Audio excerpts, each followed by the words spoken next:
Vous ne devinerez jamais qui est le coup de cœur insolite de Flo. On vous emmène à sa rencontre, c'est parti. Je m'appelle Florian, je suis soigneur ici depuis un certain nombre d'années maintenant, ça fait 18 ans demain. Je suis responsable de la volière d'Amérique du Sud. Donc nous voici dans la salle de reproduction des grenouilles. Dans chaque petit vivarium, on a un couple. Donc on leur fait un petit substrat, on leur fait une petite jungle, on leur met des vraies plantes.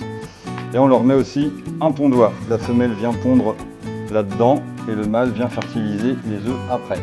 Ensuite, les œufs, eh bien, on les nettoie et on trouve les petits têtards qui commencent à se développer. Une fois développés, eh bien, je les mets dans des petits pots.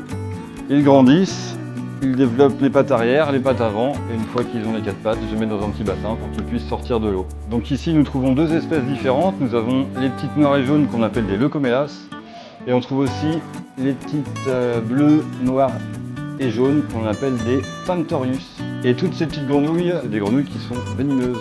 Donc elles produisent du poison par leur peau. Et ce poison peut être assez violent. Pour la plus dangereuse, une dose de poison peut quand même tuer 50 personnes. En captivité, elles sont beaucoup moins dangereuses parce qu'elles produisent du poison avec leur corps. Mais dans la nature, elles récupèrent des substances des plantes et des insectes pour combiner ça, pour faire un poison plus dangereux. Du coup, chez nous, elles ont des petites plantes et des petites mouches.